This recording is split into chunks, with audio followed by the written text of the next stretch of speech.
L'histoire que je vais vous lire aujourd'hui s'intitule « Dans le noir ». Brrr, me direz-vous, oh non, mamie, pas ça.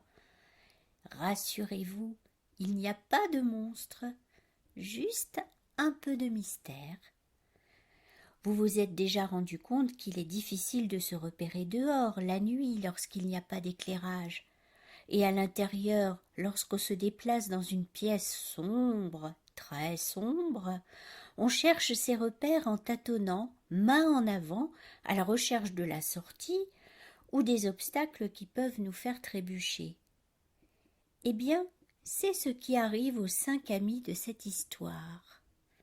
Voici donc Dans le noir, un album écrit par Gita Wolf et Sirish Rao, illustré par Ratna Ramanathan, mais malheureusement je ne peux pas vous montrer les images du livre, vous les découvrirez quand nous pourrons nous revoir.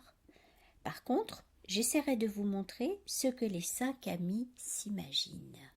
C'était une nuit sans lune, noire comme une aile de corbeau.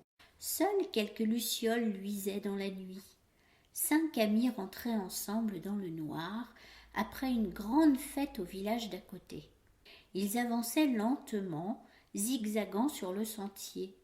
Soudain, l'un d'eux se cogna contre quelque chose. « Un mur !»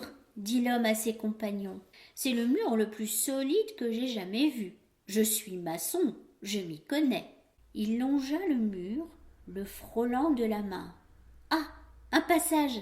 dit enfin le maçon. « Suivez-moi !» Et il s'y engagea. « Au secours ! Mais qu'est-ce que c'est ?» hurla le deuxième compagnon qui était pêcheur. Il voulait suivre le maçon, mais il recula d'un bond. « Ce n'est pas un mur, brailla-t-il, c'est une pieuvre monstrueuse qui s'enroule autour de moi. » Il lutta violemment pour se libérer et s'enfuit dans la nuit. « Une pieuvre ? Juste ciel !» s'écria le troisième compagnon qui était bûcheron. Courageusement, il fit un grand pas dans l'obscurité, et sa main agrippa une forme robuste et rugueuse. « Mais idiot, c'est juste un arbre !» gronda le bûcheron. « Il suffit de le contourner et d'avancer. » Et il poursuivit son chemin. « Quel arbre ? Pouh, je ne vois rien !» s'exclama le quatrième compagnon qui était cavalier. Il contournait prudemment la chose quand soudain il sursauta en hurlant. « Quelque chose d'épouvantable m'a frappé !» mugit le cavalier en se massant le bras. « Oh là là, ça doit être une cravache ! Je n'ai jamais vu de cuir aussi dur que celui-ci. » Et il courut rejoindre le sentier. « Comment ça, une cravache ?» s'exclama le dernier homme qui était musicien. Il tenta d'y voir dans la nuit, approcha doucement la main. Ce qu'il sentit était long et lisse. « Rien d'effrayant !» s'écria le musicien. « C'est juste un énorme clairon dont aucun son ne sort. » Et il continua calmement son chemin. Un peu plus loin, sur le sentier, les 5 amis furent contents de se retrouver. « Avez-vous trouvé le passage ?»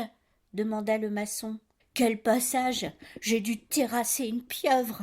s'écria le pêcheur. « Une pieuvre ? C'était tout simplement un arbre !» se moqua le bûcheron. « Un arbre ? On voit que ce n'est pas toi qui t'es fait fouetter avec une cravache !» s'exclama le cavalier. « Moi, je n'ai pas vu de cravache, juste un clairon muet, » dit le musicien. Ainsi les 5 compères continuèrent à discuter dans le noir pour expliquer ce qu'ils avaient vu. Chacun était sûr d'avoir raison et que les autres avaient tort. Mais comment était-ce possible ? Quelle chose étrange avaient-ils vue ? Quand le jour se leva, la réponse se trouvait devant leurs yeux. Avaient-ils tort ou avaient-ils raison ? Alors, vous avez une idée de l'obstacle que les 5 compagnons ont rencontré sur le chemin ? Oui ? Non ? Alors je vous donne un indice. Il s'agit d'un animal. Les parties de quel animal peuvent à la fois ressembler à un mur, une pieuvre, Un arbre? Une cravache? Un clairon? Eh bien, c'était un éléphant. Oui, bien sûr, vous allez me dire qu'on ne rencontre pas tous les jours un éléphant au détour d'un chemin. Soit.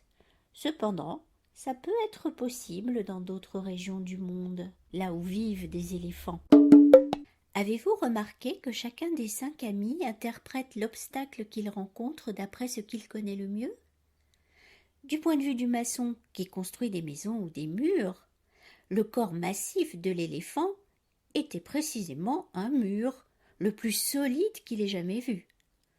Du point de vue du pêcheur, la trompe de l'éléphant ne pouvait être qu'une pieuvre qui s'enroulait autour de lui, et ça l'a effrayé.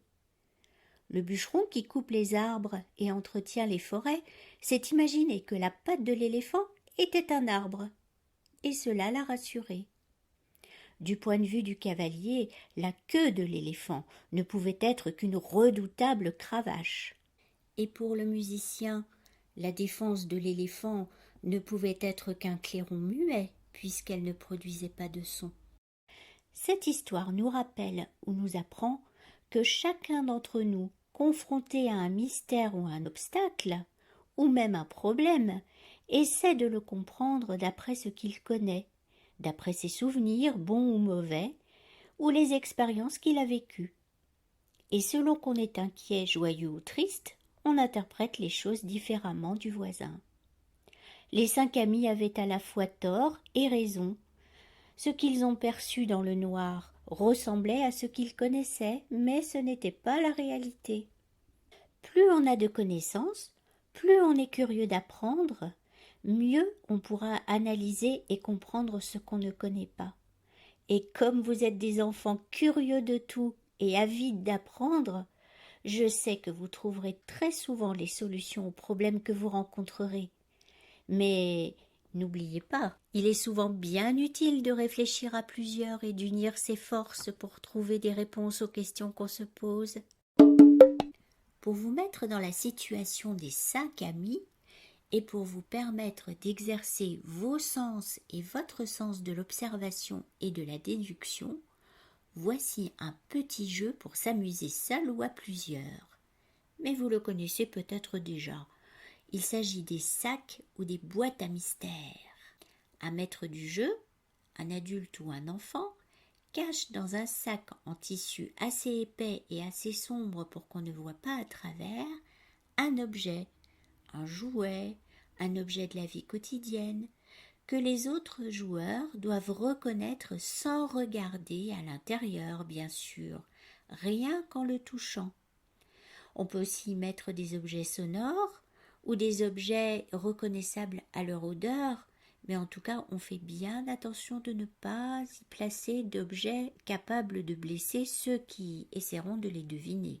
Lorsque tous les joueurs ont essayé de reconnaître l'objet caché en plongeant leurs mains dans le sac, ils donnent leur réponse à voix haute et chacun justifie sa solution en expliquant ce qui lui a permis de reconnaître l'objet.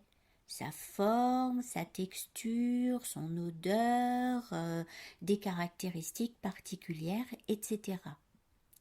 Il existe de nombreuses variantes de ce jeu.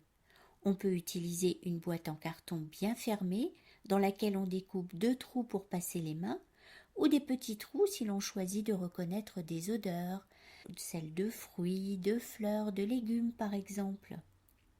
On peut placer un ou plusieurs objets dans le sac. On peut utiliser 2 sacs avec des objets identiques ou ayant des petites différences. À l'origine, ce jeu a été imaginé par Maria Montessori, une femme médecin, philosophe, psychiatre du début du XXe siècle, qui est une des premières à s'être intéressée au développement de l'enfant et qui s'est interrogée sur les pratiques éducatives qui favorisent son épanouissement et son autonomie. Voilà, pour ceux qui souhaitent en savoir plus, les plus grands ou les adultes, je place un lien en dessous de la vidéo. Je vous souhaite de bien vous amuser. À bientôt les enfants!